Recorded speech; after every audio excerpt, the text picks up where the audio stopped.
Start होते ही हमें एक लड़का दिखाया जाता है जिसका नाम इवान होता है, जिसकी मदर की तबीयत काफी खराब थी। इवान अपनी मदर की देखभाल कर रहा होता है और वो उनके पास बैठा होता है उनका हाथ पकड़कर। लेकिन फिर देखते ही देखते उसकी मदर की डेथ हो जाती है। इवान की फैमिली में उसकी मदर के अलावा उसका इस दुनिया में कोई भी नहीं था।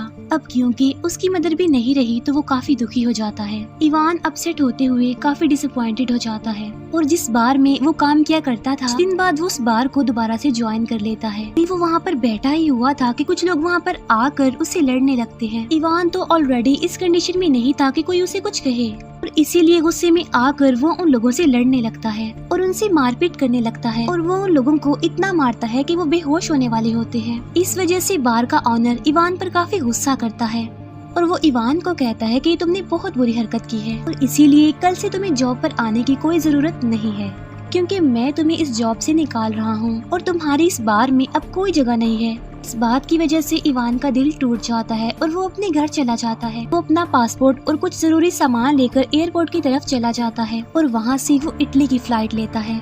और तब इटली में इवान के फ्रेंड्स भी आते हैं और ये सब लोग वहाँ पर काफी एंजॉय करते हैं। इवान जो थोड़ी देर पहले काफी टूटा हुआ था और काफी दुखी भी था और अब वो खुश था, उसके चेहरे पर स्माइल थी क्योंकि वो अपने फ्रेंड्स के साथ काफी खुश था और वो काफी एंजॉय भी कर रहा था। लेकिन जब जब उसे इस बात का रियलाइज होता है कि उसकी मदर अब इस दुनिया में नहीं रही तो ये सोचकर वो फिर से दुखी हो जाता था।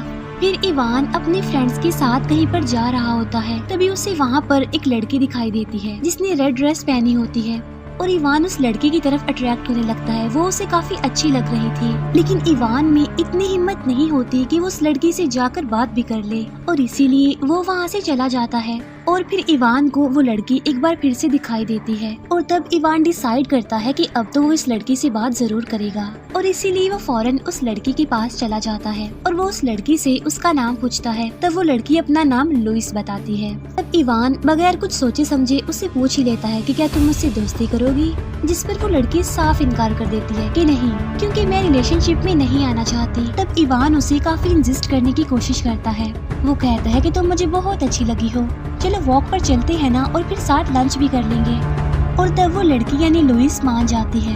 इस बात को लेकर इवान भी काफी खुश होता है क्योंकि आज से पहले उसे कोई भी लड़की अच्छी नहीं लगी और वो फर्स्ट टाइम उस लड़की के साथ वॉक पर जा रहा था जिसे वो पसंद करने लगा था। और फिर इवान और लुइस काफी एंजॉय कर रहे होते हैं। फिर नेक्स्ट डे उन लोगों के वापस जाने का टाइम हो चुका था। तब इवान के फ्रेंड्स उससे कहते हैं कि जल्दी करो, अपना सामान पैक करो क्योंकि हमारे जाने का टाइम आ गया है और हमें निकलना है। तब इवान काफी अजीब सा ही आंसर करता है। वो कहता है कि मैं कहीं नहीं जा रहा, मैं तो यहीं रहूंगा और जॉब भी मैं यहीं पर ही करूंगा। असल में इवान ये सब कुछ इसीलिए कह रहा था क्योंकि उसे वो लड़की लुइस जो इतनी अच्छी लग गई थी और वो उसी के साथ ही यहाँ पर रहना चाहता था। लेकिन फिर उसे इस बात का रियलाइज होता है कि उसके पास तो इतने पैसे भी नहीं है कि वो यहाँ पर रह सके और तब इसी वजह से वो एक फार्म में अपने लिए जॉब ढूंढता है और वहीं पर ही रहने लगता है। और फिर अगले दिन वो लुइस से दोबारा मिलता है और आज लुइस इवान को अपने साथ एक म्यूजियम में लेकर जाती है जहाँ पर वो उसे कुछ चीजें दिखाती है और बताती है कि सब कुछ मेरा काम है। वो कुछ एंशिएंट चीजें थी लाइक बर्तन और कुछ स्टोन्स और वहाँ पर कुछ पेंटिंग्स भी थी। तब इवान उससे पूछता है कि क्या तुम पेंटिंग करती हो, जिस पर लुइस जवाब देती है कि नहीं तो, बल्कि मैं तो एक साइंटिस्ट हूँ और ये सारी चीजें जो यहाँ पर पड़ी हुई हैं ये मैंने ही जमा की हैं। तब इवान उससे काफी इम्प्रेस होता है और उसे काफी अप्रिशिएट करता है और इसके बाद वो दोनों घर चले जाते हैं और फिर लुइस और इवान दोनों सो जाते हैं। लेकिन जैसे ही सुबह होती है हम एक अजीब सीन देख पाते हैं और वो ये कि लुइस के अंदर कुछ चेंजिंग्स हो रही थी। ऐसा लग रहा था कि लुइस के अंदर कुछ है क्योंकि उसकी स्किन अजीब होती जा रही थी, इसीलिए वो फौरन वहाँ से उठ जाती है और वो ठीक तरह से चल भी नहीं पा रही थी। रास्ते में लुइस को एक बिल्ली भी मिलती है जिसे वो मार डालती है। अब यहाँ पर ये बात तो क्लियर हो गई थी कि लुइस कोई नॉर्मल इंसान तो नहीं थी, बल्कि वो कोई क्रिएचर थी जिसके बारे में उसने इवान को भी नहीं बताया। फिर रात को इवान और लुइस डिनर पर जाते हैं जहाँ पर इवान लुइस को कहता है कि चलो आओ पिक्चर्स बनाते हैं और ये बात लुइस को अच्छी नहीं लगती, लेकिन इवान फिर भी उसे पिक्चर्स लेने पर मना लेता है और वो देखता है कि लुइस की पिक्चर हर बार ब्लर ही आ रही थी और ये बात उस तरफ इशारा कर रही थी कि लुइस कोई नॉर्मल इंसान नहीं है। और जैसे ही उन लोगों का डिनर आता है तो लुइस को अजीब फील होने लगता है और तब वो फौरन उठकर वहाँ से भाग जाती है और रास्ते में वो बिल्कुल ऐसे ही चल रही होती है जैसे कोई ज़ॉम्बी चलता है। लेकिन तभी वहाँ पर कोई आदमी आ जाता है जो समझता है कि शायद ये लड़की मुश्किल में है और इसे हेल्प की जरूरत है। लेकिन लुइस तो उसे जान से ही मार डालती है। और यहाँ पर हम लुइस का फेस देख पाते हैं जो कि काफी डरावना और काफी भयानक था। इसके बाद सीन शिफ्ट होकर अगली सुबह पर जाता है जब लुइस अपनी लैब में होती है और उसके पास एक आदमी भी होता है जिसकी वो कुछ टेस्ट कर रही थी। लेकिन तभी वहाँ पर अजीब सी स्मेल आने लगती है और जब लुइस अपनी बॉडी को चेक करती है तब उसे पता चलता है कि वो दोबारा से उस क्रिएचर में बदल रही है और उसे बहुत भूख लगती है और इसीलिए वो जल्दी से अपने घर चली जाती है और वहाँ से वो 2 पेट खरगोश को उठाती है और वो खरगोश काफी प्यारे और काफी क्यूट लग रहे थे। लेकिन लुइस उन्हें मारकर खा लेती है, फिर उल्टी सीधी हरकतें करने लगती है। और जब वो नोटिस करती थी कि वो क्रिएचर में बदल रही है और वो घर में है तो तब वो एक इंजेक्शन लगा लेती थी जिससे वो बिल्कुल नॉर्मल हो जाती थी, यानी अपनी हालत में वापस आ जाती थी। इस सब की वजह से वो काफी तंग आ चुकी थी और वो सोचती है कि मैं कब तक इवान से ये छुपा कर रखूंगी और मुझे इवान को सारी बात सच बतानी होगी और मुझे खुद ही चुपचाप ही उसकी जिंदगी से चले जाना होगा। तो वो इवान से मिलती है और उसे कहती है कि मैं मजीद तुम्हारे साथ नहीं रह सकती। तब इवान उससे पूछता है कि तुम ऐसा क्यों कह रही हो, प्लीज मुझसे दूर मत जाना क्योंकि हम इतने अच्छे फ्रेंड्स बन गए हैं और हाँ अगर कोई प्रॉब्लम है तो तुम मुझे बता सकती हो। तब लुइस उसे कहती है कि तुम मेरी बात क्यों नहीं समझ रही हो, चले जाओ यहाँ से। और तब इवान फिर से डिसअपॉइंटेड होकर वहाँ से चला जाता है और वहाँ से वो अपने फार्म चला जाता है। लेकिन तभी वहाँ पर पुलिस आ जाती है क्योंकि वहाँ पर जो काम चल रहा था वो इलीगल था, इसीलिए इवान को वहाँ से भागना पड़ता है। और वहाँ से भागकर वो लुइस के घर जाता है कि कुछ दिन वो वहीं पर ही गुजार लेगा जब तक पुलिस उसके पीछे लगी हुई है। लेकिन जब वो दरवाजा खोलता है तो उसे लुइस कहीं पर भी दिखाई नहीं दे रही होती, बल्कि उसे जमीन पर पड़ी हुई एक अजीबोगरीब क्रिएचर दिखाई देती है जो कि कोई और नहीं बल्कि लुइस ही थी, जो कि तड़प रही होती है क्योंकि वो अपने पास पड़े हुए इंजेक्शन को उठा नहीं पा रही थी और उसे इस वक्त उस इंजेक्शन की बहुत जरूरत थी। पहले तो इवान कुछ भी समझ नहीं पाता कि ये क्रिएचर वो कैसे बन गई, लेकिन फिर वो समझ जाता है कि उसे बचाने के लिए वो इंजेक्शन बहुत जरूरी है और तब वो उस इंजेक्शन को उठाकर उसकी गर्दन में लगा देता है जिससे लुइस आहिस्ता आहिस्ता करके दोबारा से इंसान बनने लगती है। लेकिन उसकी बॉडी पर अभी भी वो गंदा सा लिक्विड लगा हुआ था। तब इवान उससे पूछता है कि लुइस तुमने ये सब कुछ मुझसे क्यों छुपाया, जबकि मैंने तुम्हें कहा भी था कि अगर कोई प्रॉब्लम है तो तुम मुझसे शेयर कर भी सकती हो।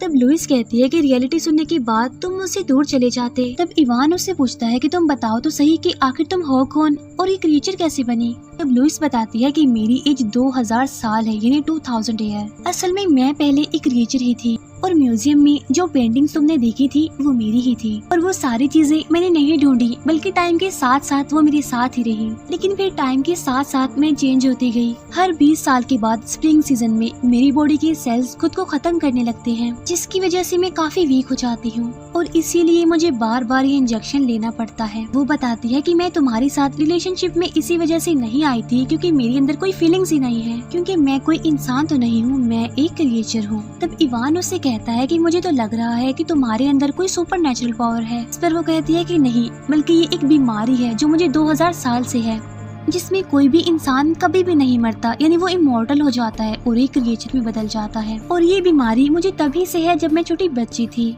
और बस तभी से लेकर अब तक मैं एक क्रिएचर ही हूँ। और जब तक ये बीमारी मेरे अंदर से नहीं जाएगी ना तो मैं नॉर्मल इंसान बन सकती हूँ और ना ही मैं मर सकती हूँ। मुझे इंजेक्शन लेने की जरूरत बार बार पड़ती है और मैं इस उम्मीद से वो इंजेक्शन लगाती हूँ कि कभी तो ऐसा वक्त आए कि वो बीमारी मेरे अंदर से बिल्कुल ही खत्म हो जाए और मेरी बॉडी के सेल्स खुद को रिपेयर कर ले और मुझे एक इंसान बना दे क्रिएचर से। लुइस उससे कहती है कि अब क्योंकि तुम सारी रियलिटी जान ही चुके हो तो मेरी जिंदगी से चले जाओ, क्योंकि मैं तुम्हें कोई भी नुकसान पहुंचाना नहीं चाहती। क्योंकि जब मैं उस क्रिएचर में बदलती हूँ तब मुझे कुछ भी समझ नहीं आती कि मैं किसे नुकसान पहुंचा रही हूँ, किसे खा रही हूँ, तो इसीलिए प्लीज चले जाओ। और ये बातें सुनकर इवान रोने लगता है। वो कहता है कि मेरा इस दुनिया में तो पहले ही कोई नहीं था और मुझे तुम बहुत अच्छी लगी थी और मैं तुम्हें समझ सकता हूँ। तब लुइस कहती है कि नहीं, मैं रिस्क नहीं लेना चाहती और मैंने आज तक किसी से प्यार नहीं किया क्योंकि मैं डरती हूँ कि इससे मेरी बॉडी में चेंजेस आने लगेंगी और जो इंजेक्शन मैं ले रही हूँ उसका मेरी बॉडी पर कोई भी असर नहीं होगा और इसीलिए मैं कभी भी ठीक नहीं हो पाऊंगी। और वैसे भी क्या पता मैं हमेशा ही इमॉर्टल रहूँ और मैं इंसान बनकर अपनी लाइफ में काफी खुश भी हूँ। बस मुझे जो प्रॉब्लम है वो मेरे क्रिएचर बनने से है, जिसे मैं बहुत जल्द सॉल्व भी कर लूंगी अगर तुम मुझसे दूर रहे तो। जिस पर इवान कहता है कि ठीक है, लेकिन मुझे इतनी जल्दी शौक तो मत दो। हम कुछ टाइम आखिरी बार साथ गुजारते हैं और फिर वो लोग वहाँ पर जाते हैं जहाँ पर लुइस पैदा हुई थी वो लोग वहाँ पर काफी घूमते फिरते हैं और पूरी जगह देखते हैं। उन्हें वहाँ पर रात गुजर जाती है और इवन अब दिन भी होने वाला था और वो लोग वहीं पर ही बैठे हुए थे। तब लुइस इवान से कहती है कि अब सूरज निकलने वाला है और मुझे फील हो रहा है कि जैसे मेरी बॉडी में चेंजिंग्स आ रही हैं, इसीलिए अब प्लीज तुम यहाँ से चले जाओ क्योंकि मैं बहुत जल्द एक काफी खतरनाक क्रिएचर में बदलने वाली हूँ। इस पर इवान कहता है कि नहीं, मैं तुम्हारा साथ कभी भी नहीं छोड़ूंगा। जबकि लुइस डर रही होती है कि वो जल्दी एक क्रिएचर में बदलने वाली है क्योंकि क्रिएचर बनने का सारा प्रोसेस स्टार्ट हो गया था। लेकिन हम देखते हैं कि लुइस कोई क्रिएचर नहीं बनती और उसकी बॉडी पर क्रिएचर्स वाले जो निशान थे वो भी गायब होने लगते हैं और अब वो एक नॉर्मल इंसान बनने लगती है और उसे भी अपनी बॉडी में कुछ चेंजिंग्स फील हो रही थी क्योंकि अब तक उसे इस बात का रियलाइज हो चुका था कि उसे भी अब इवान से प्यार हो गया था और उसकी बॉडी में जो चेंजिंग्स आई उसने उस क्रिएचर वाले डिसीज को हमेशा के लिए खत्म कर दिया। और लुइस आज तक डरती रही कि ना तो वो किसी से दोस्ती करेगी और ना ही वो किसी से प्यार करेगी कि इस वजह से उसकी प्रोसेस में मसला हो सकता था।